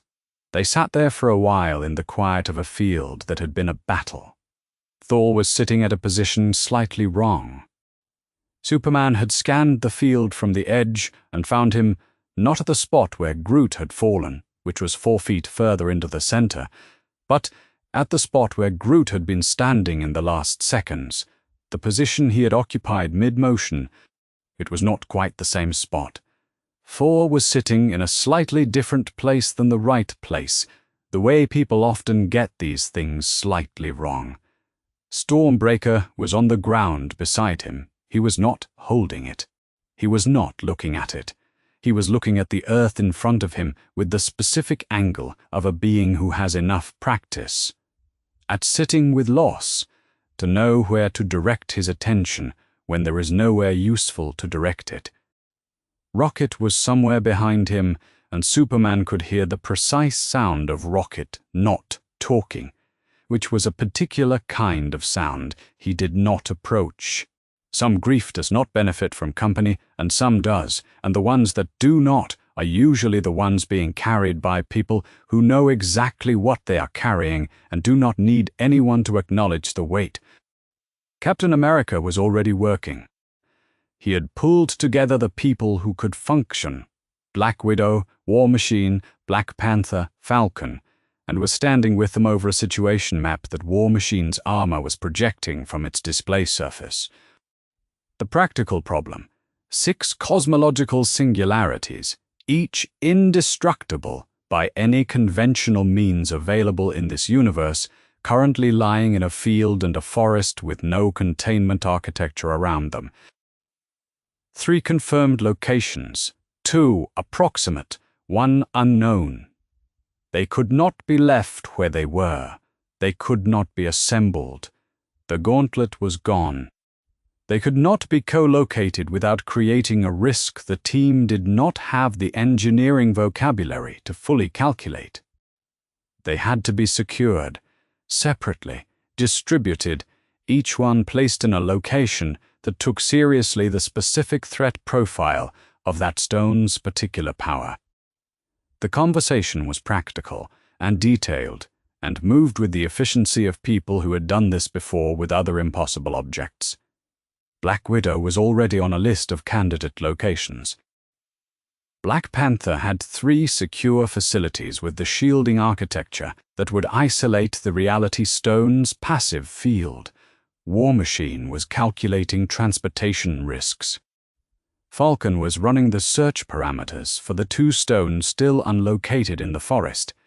This was what the Avengers did. Superman watched them from the field's edge and understood something about what these people were, not from the battle, where they had been heroic, but from this, from the way they went back to work. He carried the morning's final weight quietly, and to himself. The specific fact of it was this: he had stepped between Wanda and Vision, because he believed, in that moment, that another way existed, and that he was the person who could find it in the time remaining Vision had died. The snap had fired anyway in partial form. The cost had been paid anyway. His choices had reduced the scale of the catastrophe as far as the situation allowed. He had done what he came here to do and done it as well as it could be done. He knew that he had held the weight of the completed gauntlet with his hands and fractured the wave and saved trillions of lives. And he had also stepped between Wanda and a stone, and Vision had died, and the snap had happened anyway, and those were also true. Not because he had chosen wrong.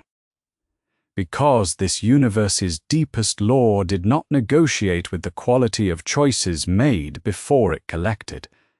It collected regardless. He had moved planets. He had held a sun in place while a civilization evacuated. The planet moving did not make the losses smaller. The losses did not make the planet smaller. Both were his. He stood at the edge of the field in the late afternoon light of a yellow sun that charged him without asking anything from him in return, and carried what he was carrying, the way he had learned to carry things that could not be put down. Black Widow found him at the field's eastern boundary, as the afternoon light started its shift toward evening. She had a way of arriving at positions without the arrival being the point. She walked to where he was standing and stood beside him and looked at the same field he was looking at, and the conversation began as a continuation of something rather than a beginning. "Is there a way back for you?" she said. He had been thinking about this. At whatever level of attention, a mind that could track 17 simultaneous crises reserved for its own situation. The breach had closed. He had confirmed it in the first seconds after landing. The seam between realities already sealed, the specific frequency of a dimensional pressure point resolved and gone. Whatever had caused it, the collision of two universes at a moment of maximum stress, the crack that forms when something that cannot bear more weight is asked to bear more weight. It had been a one-time event. "I don't know," he said. "The breach closed. Whatever made it happen, I didn't choose it, and I can't reproduce it." She nodded. She was not looking at him when she nodded. She was looking at the field, at the distant position where the containment had been established, at the practical work of the aftermath unfolding in the middle distance. She had the quality particular to people who have spent a long time in difficult rooms, of being able to receive information that would reshape most people's immediate emotional landscape and simply file it. "Is that a problem?" she said. Not with sympathy, exactly. With the directness of someone who wants to know where someone stands, so she can understand what to plan for. "It's a fact," he said. "Facts are not problems until they become one." She looked at him then, something close to approval in it. Then she looked back at the field. Neither of them made the question the center of the conversation.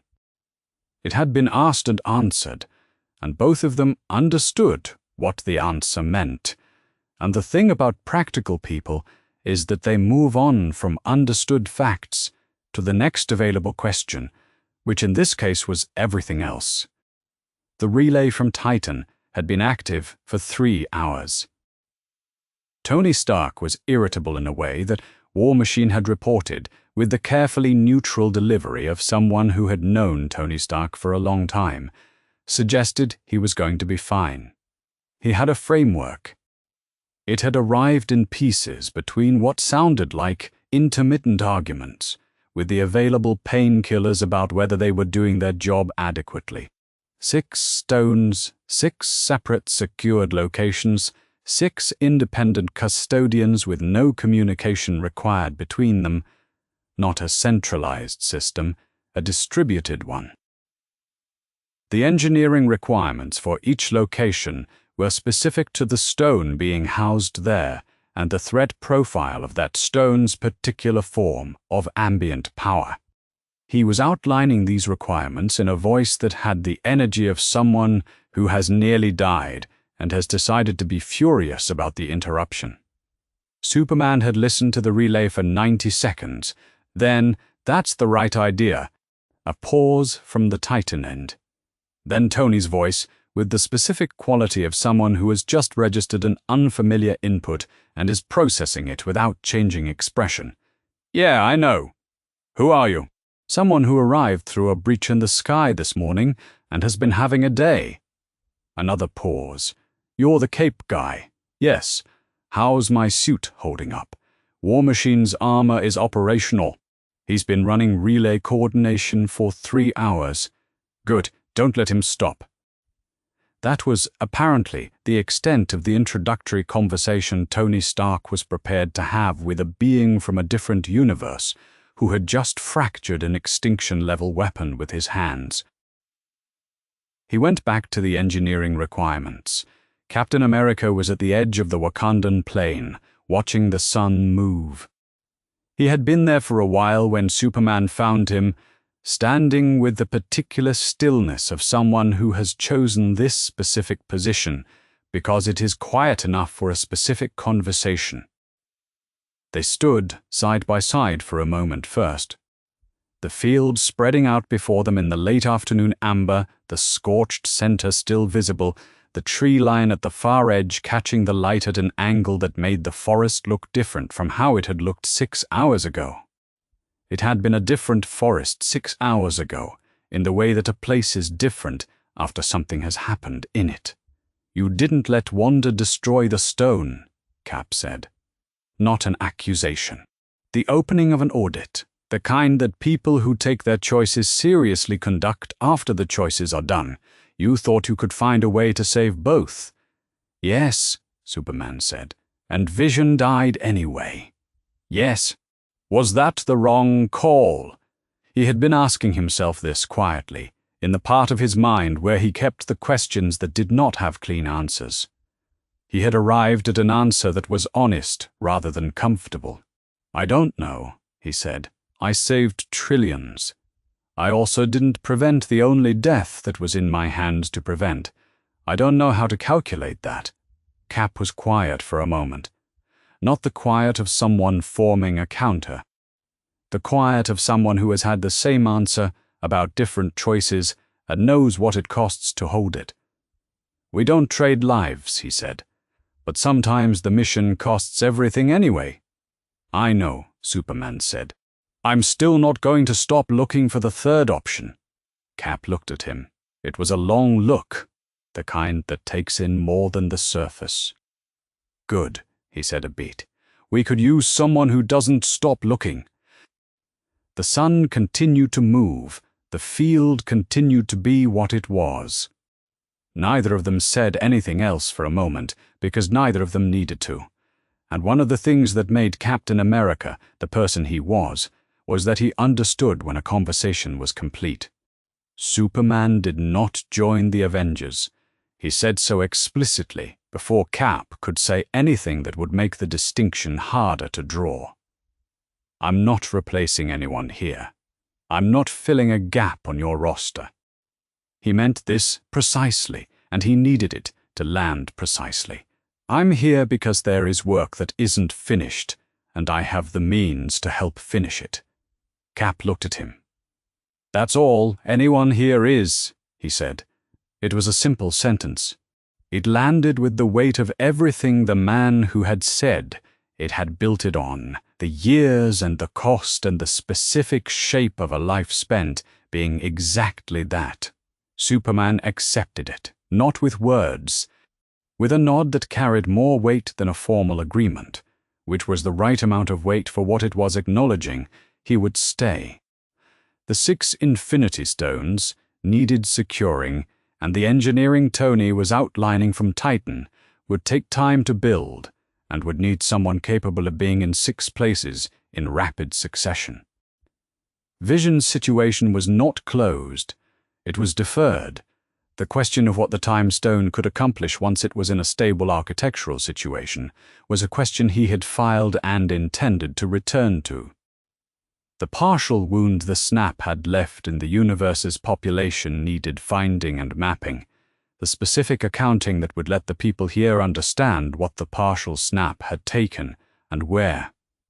There was work, he had the means. He would be here. Wakanda in the evening was not the Wakanda of the morning's battle. The field had been cleared of the worst of what the battle had left, the practical labor of a people who had survived enough difficult days to know what came after them. The rebuilding was not the dramatic work of rubble being moved. It was the quieter kind, the arrangement of what remained into something that could serve as the foundation for what came next. Wakandans were good at this. They had practice. He rose from the edge of the Wakandan plain, slowly ascending through the early evening air, at a pace that was by his standards a kind of stillness. The crest of the House of El caught the last of the yellow sun's light as he cleared the tree line, the symbol of hope moving upward into a sky that belonged to this universe but was colored by the same light that had charged him since the day he arrived on his first Earth. He looked out at the shape of the afternoon's work. The universe had needed one thing from him today. He had come as close to that one thing as the universe's own laws had allowed, which was closer than anyone else available had been able to come. And the distance between close and all the way was still real, and would remain real, and he was not going to pretend otherwise. He had gotten most of it. That was what this kind of work looked like. He was going to keep looking for the rest. The yellow sun of this system charged him as it had always charged him. He had cleared the upper atmosphere 2 minutes after leaving the Wakandan plain, and now held position at the boundary where air thinned to nothing, and nothing became space. The yellow star that governed this system had clean line of sight to him from 93 million miles away. The distance did not matter. The star did not know about dimensional barriers or the weight of the afternoon's accounting. It charged what it could reach. He let it. The world below was the geometry he knew. The proportions of land to water, the curve at the terminator line where daylight gave way to dark, the specific shade of blue that a yellow sun produced over a planet with this much ocean. It looked like home from up here. All distances eventually simplified to the same shapes. He listened. The universe had a different frequency than the one he had arrived in, smaller in its wound. The partial snaps accounting was audible, if you knew what changed cosmic arithmetic sounded like. The tone of a universe that had paid a fraction of a bill presented in full. Distress signals on a dozen worlds. Rescue organizations sorting through the partial events numbers, the mathematics of loss at a reduced scale, which was still a scale that had a sound. He held it and did not put it down. On Titan, in what remained of a makeshift medical facility built from available materials in the hours after the fighting on that moon had ended, Dr. Strange and Tony Stark were having a conversation. Strange delivered information, the way he delivered most things, with the careful phrasing of someone who has thought about what the listener needs to hear and decided they need the full version. Tony was sitting up, still injured. Still the kind of person who processed information better when someone was willing to give it to him. Straight, the number was 140000605, Strange said. What I did not say was that I had seen something in the margin of one of those futures, a figure I could not identify. Arriving from somewhere that was not on any of the maps I had, I assumed it was noise. It was not noise. He said, "No." A pause. The guy in the cape. "Yes. Was that our one path?" Strange was quiet for a moment, in the way of someone finding the right words for something that does not have obvious words. No. It was better than our one path. It was something I had not accounted for. The universe, finding something beyond what was available to it. Tony ran the calculation. So, we got lucky. We got something the universe does not usually give, Strange said. A second opinion. Rhodes relayed the exchange to Wakanda at Captain America's request. Superman received it at the Southern Tree Line, in the text format War Machine's relay system used for secondary communications. He read it once. He had not been sent. He had not been chosen. The universe under maximum pressure had found a seam and put something through it. He had been the thing it found. That was a different kind of being needed than the ones he was used to, and he filed it in the same category as everything else that had been true since this morning, without his knowledge. He accepted it.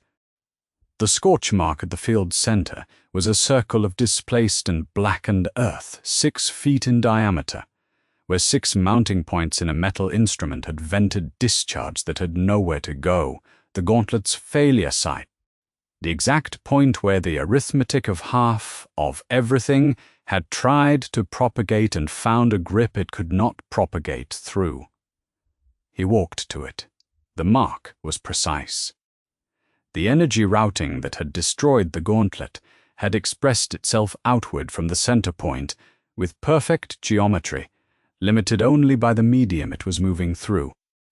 The scorched earth spread from that center in a radius that matched the size of the failure. Someone would ask about it someday. Someone who had not been here would find this circle in the Wakandan earth and ask what had made it. The explanation would require describing a weapon forged in a neutron star, 6 cosmological singularities, a being from another universe who was not on any of the available maps, and a grip that held until the weapon broke. The short version would be inadequate. The long version would not be believed. The circle's diameter was 6 feet. The alternative would have been everything. That was the only number that mattered about the size. 5 of the 6 stones were in custody. The Space Stone, the Reality Stone, the Power Stone, the Time Stone, and the Mind Stone had been located and moved to individual containment positions, each separated from the others by distances Tony's engineering framework had specified from Titan. 5 custodians in the process of being arranged. 5 independent locations. The Soul Stone had not been found. The orange light, the one that had cost Thanos his daughter, and was kept on Vormir at the top of a mountain no one went to willingly, had been ejected furthest from the Gauntlet's failure. The search had cleared the southern field and half the northern forest. It had found 4 rock formations with elevated mineral content. It had not found the stone. Superman had the spectral signature from the 5 recovered stones. He knew what the 6th looked like at close range. He had not found it at any range. It was somewhere in the Wakandan plain or the forest beyond, inert, without the Gauntlet's architecture to channel it waiting. He categorized this correctly. Not an emergency, a task, the kind with a shape and a timeline and a way of being approached by someone with the relevant capabilities and sufficient patience. He had both. He was listening at the upper edge of the atmosphere when he heard it. Not a threat, not yet. Something at the edge of his range, in the dark between the nearest stars. A signal with the quality of something that had received information and was in the early stages of deciding what to do with it. The information was the shape of today's accounting. The decimation had not happened. The universe that should have been half empty was not. The Gauntlet was gone. Thanos was contained. Something out there knew. He logged the signal's coordinates and its transmission pattern and its approximate distance. He added it to the list of open items, below the Soul Stone and above the longer-term question of what the Time Stone's architecture could do for Vision when the tools existed to ask the question properly. The universe that had avoided losing half of everything was going to have to deal with everything that had planned for the decimation as a given. Power structures that had been waiting for a vacancy that did not arrive. Forces that had been calculating the shape of a half-empty universe and now had to recalculate.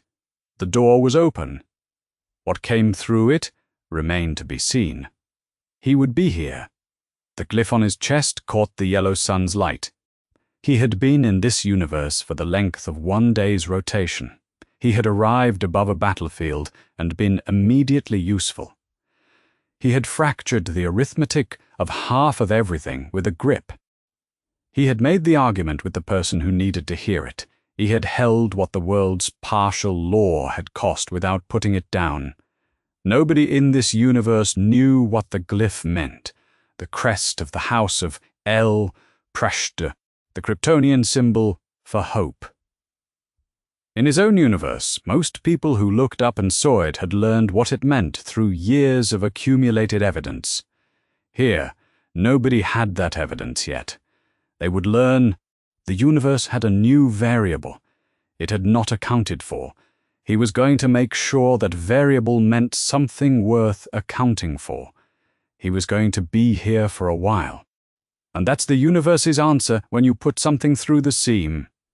14 million futures, one path where they won, and one figure in the margin that the calculation hadn't named yet. Now I want your verdict. Drop it in the comments. Who stood out in these 12 chapters? Which moment hit the hardest? Full argument. Don't hold back. I want to read every one of them, and tell me where you're watching from. This story reached people from everywhere, and I genuinely want to know where everywhere is. If you want to find out what that signal at the edge of Superman's range turns out to be, what comes through the door when the universe reorganizes around a snap that didn't land, hit subscribe. We are not done here. If these 12 chapters were worth your time, a like goes a long way. It tells the algorithm that the variable was worth accounting